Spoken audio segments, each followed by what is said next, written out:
Welcome to the Edges of Lean.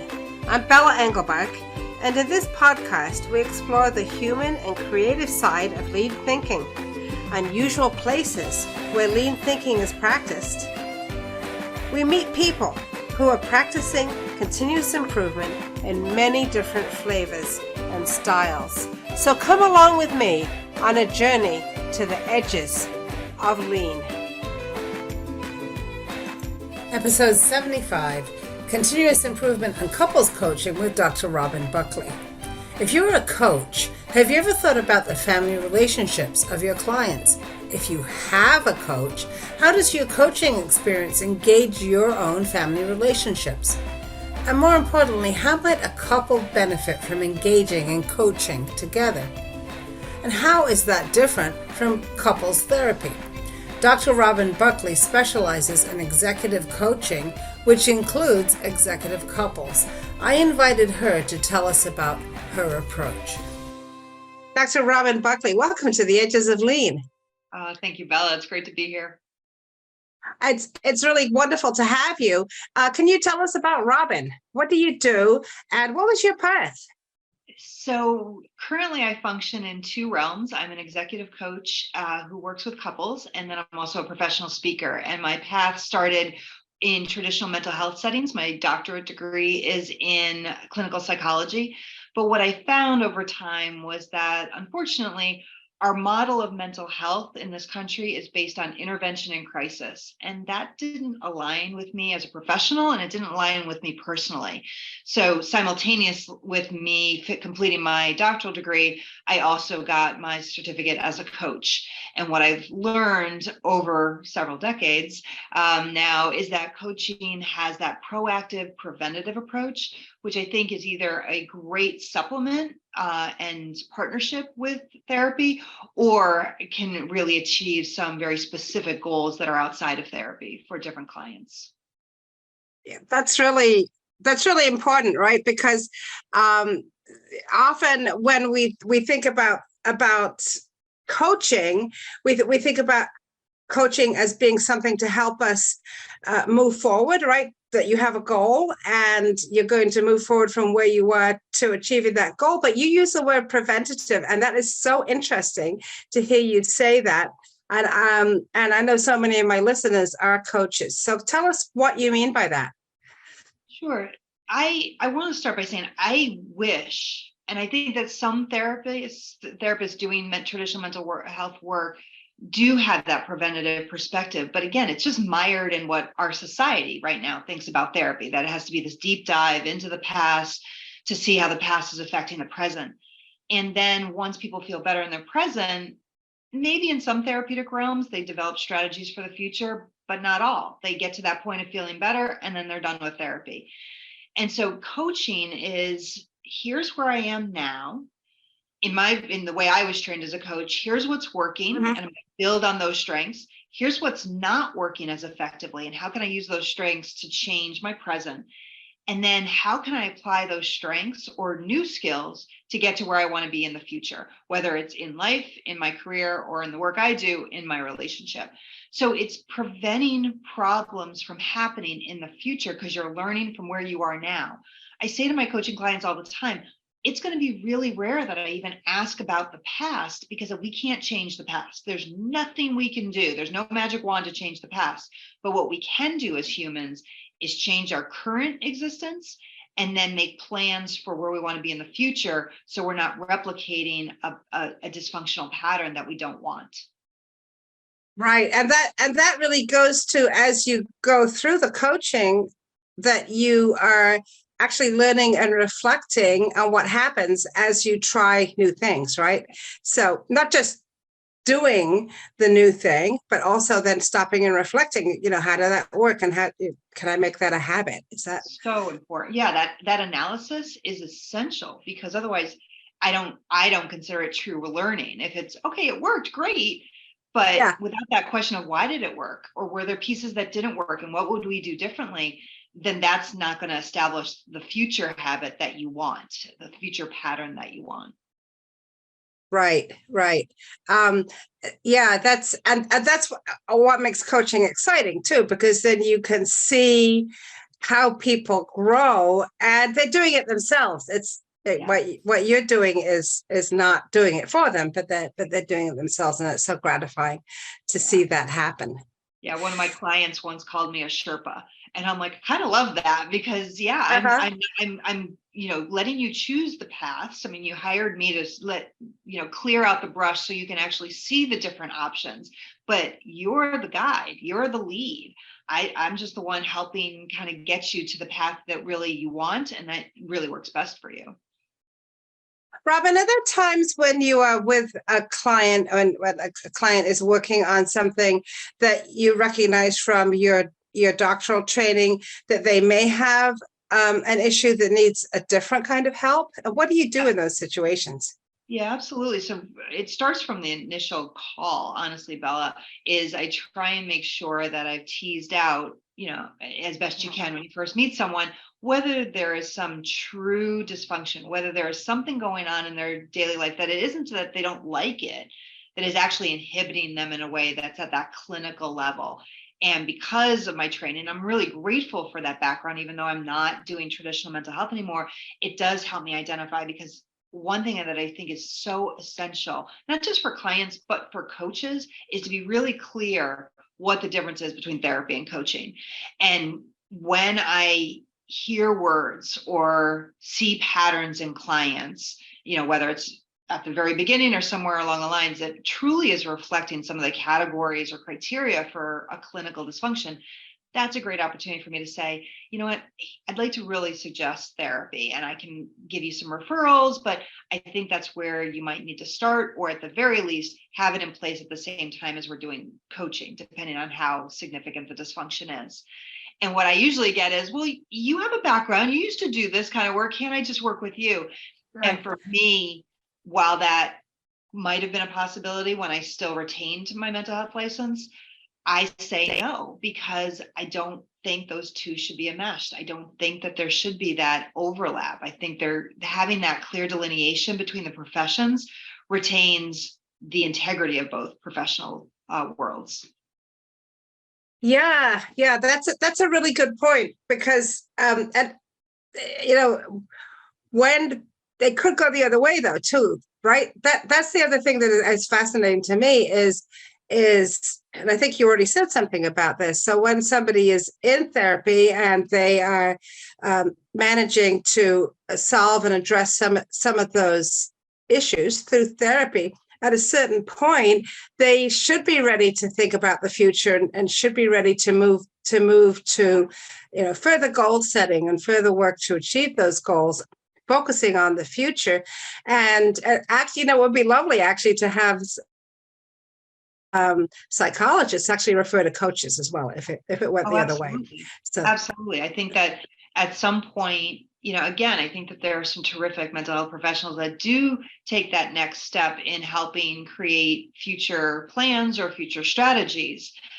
But it's how to shift from, here's my recommendation, here's what you should be doing, here's the homework for you to do based on their professional expertise on what's going to improve the clinical issues, to shifting to that coaching model of more questioning and allowing the answers to come from the person. And that's a hard shift when you've been trained to be the expert in the room and be the one to help someone out of a clinical dysfunction, because you know the steps in place. In coaching, we don't necessarily know the steps because we're not experts. We're just helping, again, clear out the cognitive clutter so that people can start to see what the best path is forward. And those are two different approaches. And in addition, also just creating a safe space where somebody can try something and have that opportunity to then reflect on what happened, and do that learning that we already talked about, right? So that's that's they are so different, and yet really should work well together. Exactly. So, Robin, you do something very unusual, which is executive coaching with couples. So tell us how you got into that, and what's the story behind that? Sure. So a lot of my work as an executive coach was with female clients. I always gravitated to working and supporting women, and was doing that at a time when that wasn't kind of even a trend. So when I worked with these really powerful, pretty amazing female executives, they would bring up their personal lives. I don't know how anybody separates their career from their personal life, but women definitely have a harder time doing that, in my experience, than men. So they would come in and we'd be talking about their career and where they want to go on their path. And then all of a sudden we're also talking about, their relationship with their significant other or with their kids. And what happened over time is I started talking to them and having them reflect on, okay, what do you do well at work as a leader? What do you do well when you communicate with your teams? What do you do well when you have conflict with a colleague? And these women could immediately identify the strengths they put in place, the skills they had to manage it. And then I'd flip it on them and say, okay, now how can you use all of that, all your business acumen, and apply it to your personal life? And their whole face would just shut down, like, I don't know, that I never thought about it, or, oh, it's different. I'm like, why is it different? You're still dealing with interpersonal relationships and communication and leadership and followership in your home life. So the more I would do this with women and saw the success around it, I realized that it could be applied into a really interesting model for couples coaching. And what I also saw from my background in mental health is people are often very afraid to go to couples therapy because they think it's like the last ditch effort before they get divorced, which of course it's not, but again, societal stigma. Or one person was really hesitant to do the therapy while the other partner wanted it.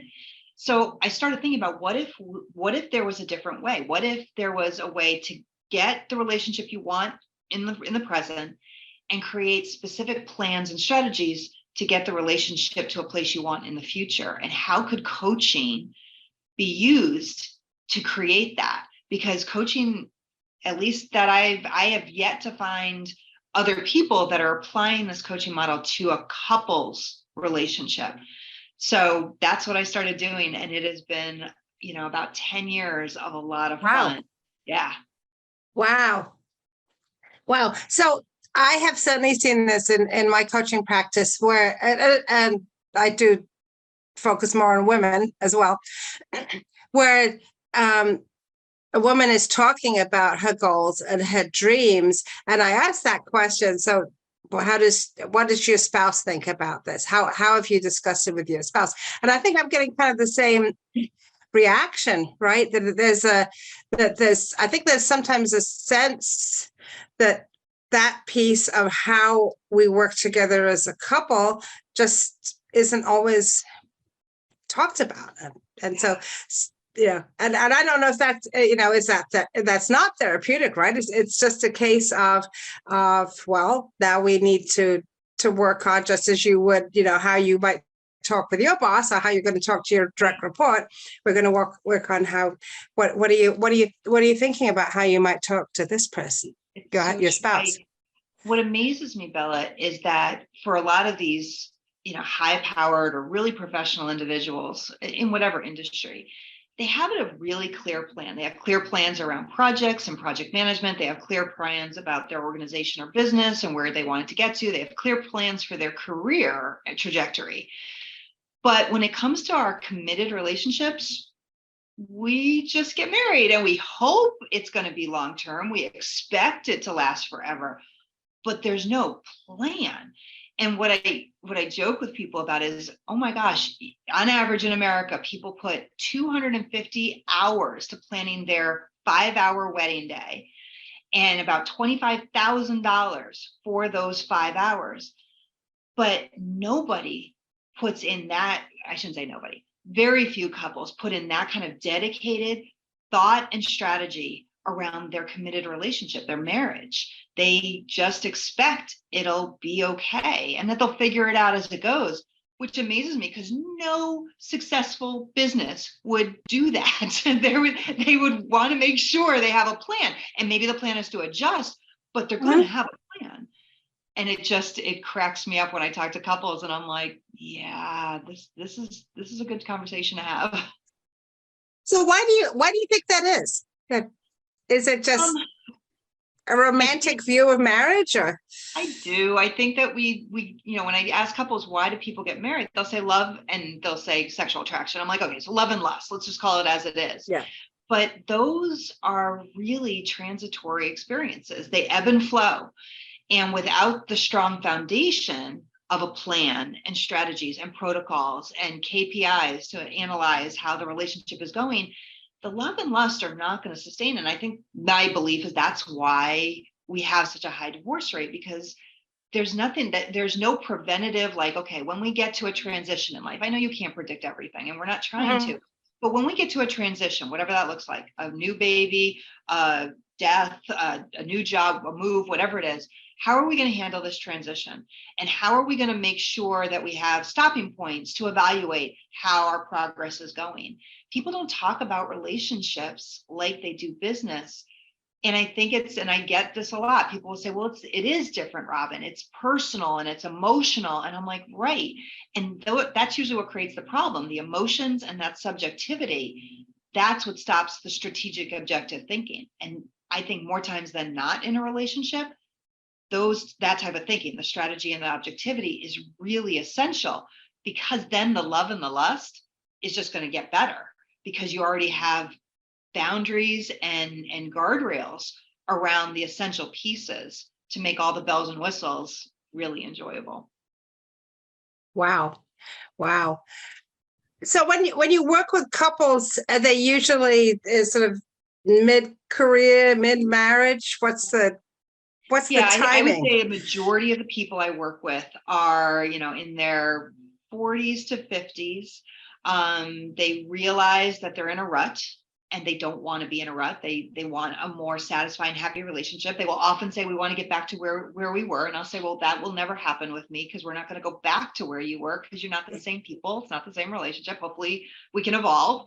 So that's the majority. I also have a growing contingency of clients who are new to a commitment. So moving in together, getting engaged or getting married, and they either don't want to replicate the mistakes that they've seen other people make, like their parents or family members, or they don't want to replicate the mistakes they themselves have made in past relationships and marriage. Oh, right. Yeah. So they are they are definitely the example of preventative, where they're like, nope, I don't want to, I want this one to work, and I want a strategy to make sure it works, because it hasn't in the past, or I've seen people make this mistake.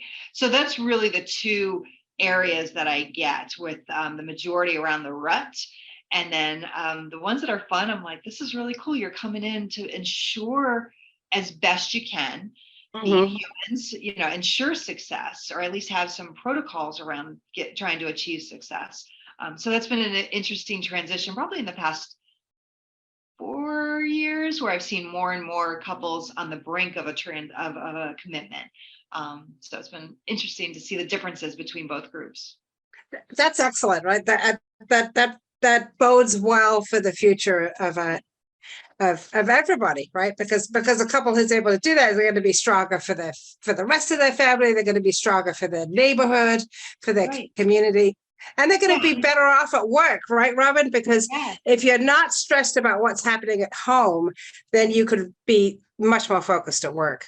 Plus, you don't reinvent the wheel. Like when I say to couples, they're like, well, we need to learn new strategies. I'm like, maybe there's some strategies in place in other areas of your life that work really well that now you can apply to your relationship. Or maybe there's some things you do well in your personal life that you could appropriately apply and work. But we keep, as humans, and at least our society, we keep these divisions between work and home.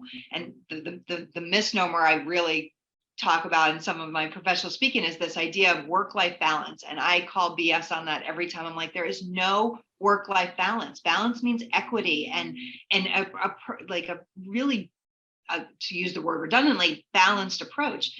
There's no way to do that, but we can have work-life harmony, where both of them work together in a synergistic way and support each other to create something really beautiful. Wow. Wow. So that's really cool. Work life balance. We all know, and I think especially women know that there really is no such thing.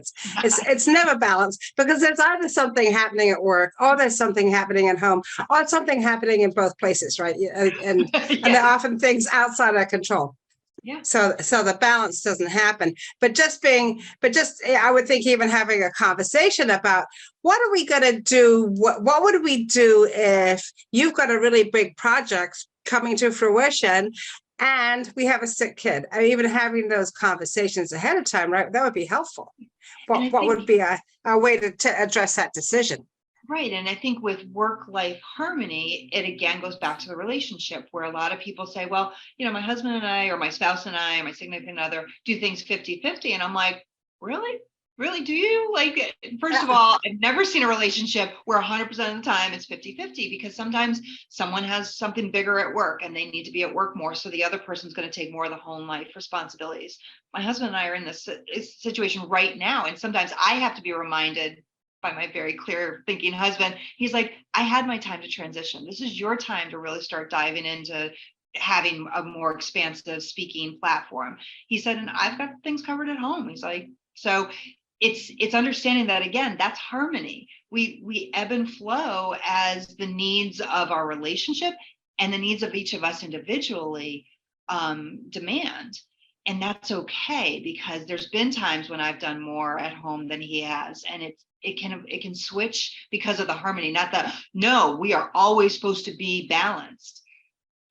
That's really highly unlikely for humans, for work, for life in general. So understanding that, and again, applying it to all areas, so it takes the pressure off. And you as well as I do, Bella, that when we reduce pressure and reduce the stress, then we function at our optimal levels at work and our relationships everywhere. So that's the goal.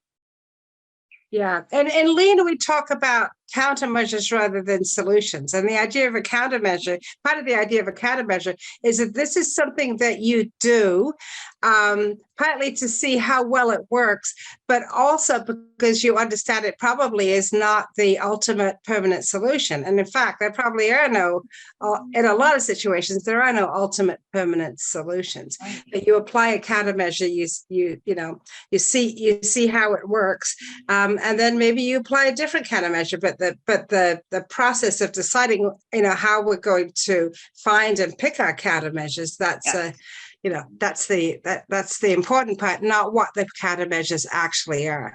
And it's funny you say that, because when couples come to me now, now that I've been doing this for about a decade, I'm having repeat clients where they worked with me for a little while, they created a great business plan for their relationship, didn't need my support anymore, which is always the goal. Wonderful. And now they're coming back because they're experiencing a transition in their life. So if my couples are working with me in their 40s and they're coming back, and they're starting to think about retirement, or they, one of my clients recently, their adult daughter moved back in with them with 2 kids because her husband died.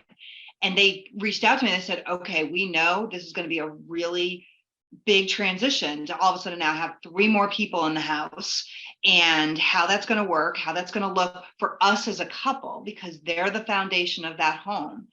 And we want a plan. And so that we have a protocol of how to make decisions, how to touch base with each other. Like, our old plan isn't going to work because now we have more collaterals involved in the daily interaction. So it's like you said, it's not necessarily the countermeasures, it's the process and the protocols around establishing those measures and how to evaluate whether the measures they put in place are working, so that there can be adjustments if necessary. Wow. So one of the things that we do in coaching, often when we start with a client or throughout a coaching relationship, is to conduct various types of assessments, to determine strengths or what a person's preferences are. And I was wondering, do you do this with couples as well? I do. The one that I've really, and it took me a while to get to it because my background is clinical psych, and we do a lot of very detailed assessments. And the one that I keep coming back to that seems to really work is the Enneagram. And so Oh, really? Yep, the Enneagram works really well because it helps couples understand not just themselves, but their dynamics with other people. And when there is a dynamic that really supports them as an individual and taps into their strengths, and when there is more of a I hate the word dysfunction, more of a conflict or challenge, Mhm. and how that looks for them. So that's been a really valuable use. My other assessments tend to go back into like SWOT analysis, which I do with couples. Oh, that's interesting. Yeah. Yep. So we do that. And then certainly values inventories, because I think that people will say, oh, I know my values. But then when I push on them and say, okay, what are they stumble. They can't clearly say, these are my top 3 values in succinct ways. And I do believe that knowing your values as an individual and then knowing your values as a couple, again, that's part of the building blocks. It's certainly part of creating their mission statement, which I have every couple do when they start with me, because they can tell me why businesses and organizations have mission statements as the compass and the North Star, and helps keep people unified. But when I ask them, well, why don't you have one in your relationship?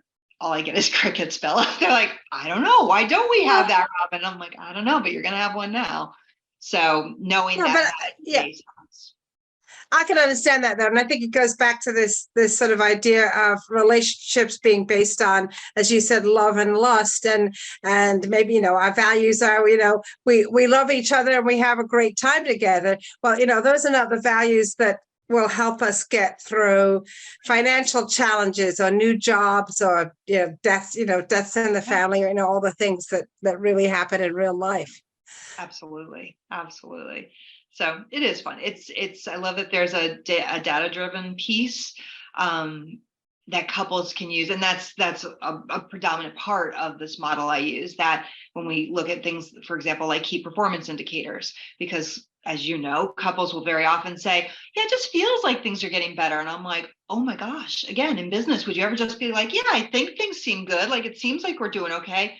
We would never do that in business. We would want clear, quantitative and measurable outcomes to know, yes, we are making progress, or no, we need to change something. And so that's a big piece of the model of having data to support your progress and evaluate your progress. So what kind of things do couples choose for KPIs? And KPIs are often challenging, but it could be they're challenging in business too. I mean, a really good KPI is not usually the thing that the first consultant you hire tells you to use, right? So right. So and I appreciate you saying, different, couples are different and they're going to generate their KPIs, and I can certainly help them, because sometimes that's again, a cognitive block.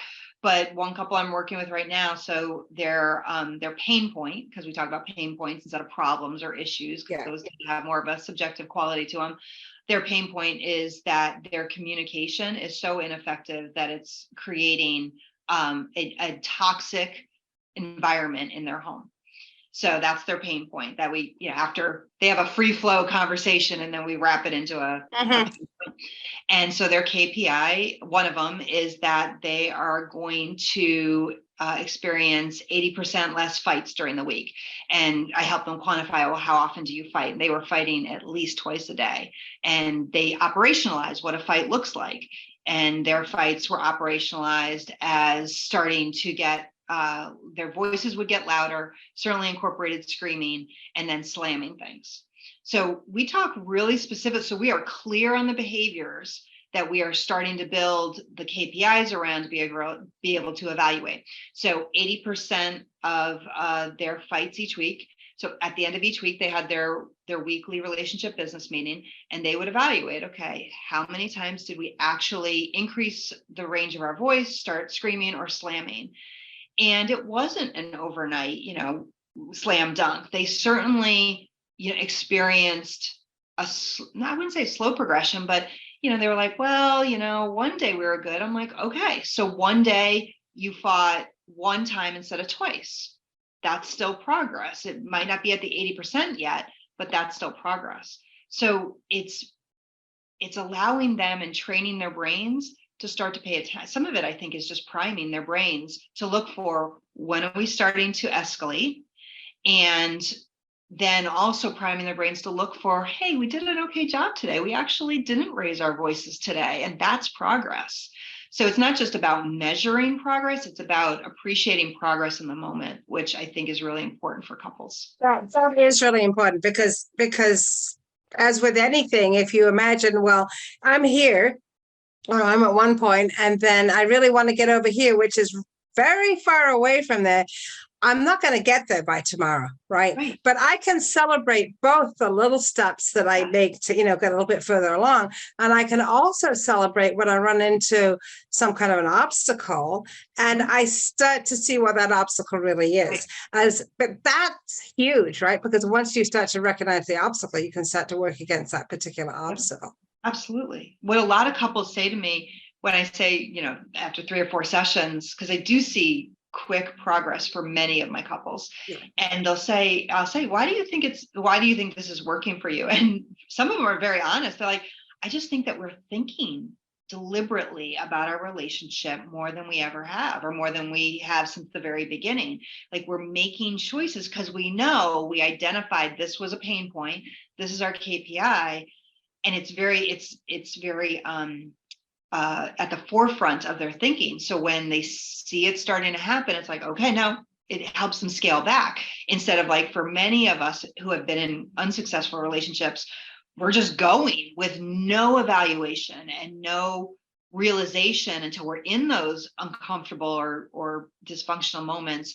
Then we see the problem, but then we just keep moving on. So I do think that just that diligence and accountability, not to me, but to each other, where they know they're going to have the conversation in an objective way to evaluate where we've been, whether it's in session with me, or, like I said, most of my couples do either weekly or monthly business meetings around their relationship, where they do the evaluations and the analysis and the goal planning and all of that good stuff. And they have all those skills from work, right? So, yes. So all you're doing is saying in a way, is bring that home, use those same skills here. We're measuring something different. But hey, I tell you what, if somebody is raising their voice like that at home, they may be doing that at work too. And how great for them now to start to recognize, all right, when this starts to happen, or maybe, I'm feeling something, I'm feeling my gut clench, but what if that happens at work now? How can I react better at work too? I mean, so that has to be so powerful for people. It really, I had a woman, she was a wife in a couple I was working with. And that was exactly what was, I said, do either of you use these strategies, the negative or dysfunctional strategies, in other environments? And she was funny on the Zoom call. She just kind of like put her head down and she had a smirk, but it was one of those like self-realization smirks. Yeah. She looked up and she's like, I totally yell when I get frustrated at work, and it's been an issue. And it's something that I wanted to address it, because she's pretty high up. So she has someone to report to, but not many. And so after a couple weeks of this being in place in her relationship, she actually did come back, just as you said, Bella. She's like, Robin, I got to tell you, I started doing some of the things because they also have action steps of how to improve their communication. So it's not just the KPIs, it's actual things to try and implement to see if they work. She's like, I started implementing some of the action steps from our in the relationship to work. And I actually created my own KPIs to evaluate myself at work. She's like, it's actually working. And it cracks me up when couples or people are like, I can't believe it's working. I'm like, really? Yeah, it's working. People are still people. It doesn't, yeah. And that in lean, we would talk about that as being leader standard work. So one of the things that the leader is going to practice every day to get to, to do the things that they need to lead. And, so that would be leader standard work for this executive to practice those steps, those action steps. That's fabulous. I love that because I think we kind of see it the other way, right? What you're saying is you're bringing those skills from work into the home, but now you're going to have all of these additional relationship skills that you can bring back to work. And at the end, at work, it's still about people, right? We can talk about money and and products and everything till the cows come home. But it doesn't work without those really good people relationship skills. And that again goes back to, then you've created harmony, because both sides of your life, if we're going to delineate it as simply as work and home, are now supporting each other. And you're replicating strengths from one environment into the other, instead of, again, adopting a completely different persona at work or a completely different persona at home, or mostly. You can just be you. And that authenticity, Bella, I think, is what allows us to be less, especially as women. I'm certain for men too, but we don't have to do those switches. We can just be us. And that is going to increase our energy and our functioning, because we don't have to change who we are depending on the environment. We can just be us. And I think that's really valuable and helpful. That just made me think of something, Robin. So one of the things that I'm sure you know this, that that Black people talk about, and for those of you who are listening, you probably figured this out, but Robin and I are both white, is the issue of code switching. So code switching is when you are acting in a different way at home with your family, speaking in a different way, and then you go into another environment, it might be a business environment, and in that business environment, you now have to literally switch your language, switch the way you look, switch the way you behave in order to fit in. And code switching is exhausting.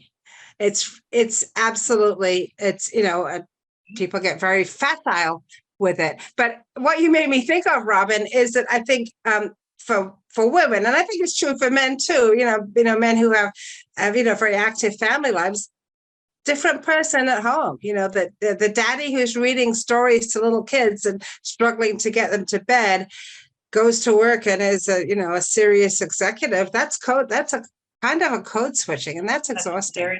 That's very true. And when I've talked to, and I love that, I actually have never heard that term, so I thank you for that, Bella. But when we talk about code switching, to use this term, I certainly am not telling that executive to bring on a children's book and sit down with his team and read. No. But what about that situation of sitting down with your child and with a book? What could we parcel it down to? What does it create? How do you, as the dad in this scenario, create that environment? It's not about the book. There's something else. It's like, again, those interpersonal skills you're using with your child. Now, how can you use that with your team? So you're connecting with your child on a very one-to-one level. You are figuring out something they're interested in by choosing a specific book. You are using a specific tone. Maybe you've created the environment by lowering the lights in the child's room. You can apply a lot of those. So making sure the environment that you call people into, be in your office, is receptive or encourages conversation. It doesn't feel like there's a separation necessarily, like sitting behind the desk while you're talking to someone. What tone and voice do you use? Do you make sure that you bring in some of their interests, however that might be, and tapping into that? So you're right. You don't have to switch. You might just have to adjust how you think about yourself in terms of, okay, it's not going to be exact replication. It's just going to be, what are the baseline behaviors in that experience that I can then apply in the other experience? Yeah. That's and again, the harmony. It's the harmony. Exactly. Yeah. Exactly it. So, Robin, when you're working initially with a couple, you do this work to with the assessments and presumably talking with both of them. Do you talk to your couple clients separately, or do you always do it together? That's a really great question. I would say 95% of the time I do them together. The separation of the couple, to me, is more reflective of therapy, where there are things that can't be said. And, if we're going to develop the idea of psychological safety in the environment of couples coaching, then all voices are heard, and we find ways that those voices can be safe and received well as communicated effectively. So it gives us an opportunity to really build on the psychological safety, which I think is important and is such a hot topic in workplace environments now. Every once in a while, there is a couple that within 2 or 3 sessions, if they aren't able to hear me communicate with them as a couple in terms of this is the protocol, this is what we're going to work on, then I'll meet with them separately it's almost like a grounding to have each of them clearly hear me so they're not competing. And I've only had to do that, once with those couples that I had to do that with. And it's not a reprimand. It's just what are your goals? And sometimes it's a very candid, do you want this relationship to work or not? And that's actually one of the first questions I typically ask couples, just to make sure we're all on the same page. And that's their opportunity, if there's any doubt, to say, I'm not sure, or no, I'm not in this. That has not happened very often, but it's just for those couples that are in that sticking place. But otherwise, it's really lovely that they quickly fall into this model of talking about their relationship like a business. And it does change their communication and their ability to evolve. So you're treating them like the executive team. You're doing a little executive board retreat every couple of weeks, and exactly. Yeah, that's gorgeous. That's really, really beautiful. Wow. So, do you want to tell us a little bit about your business itself and where people can find you? Absolutely. So within the next year, my book should be coming out. It's going to be tentatively titled Marriage LLC.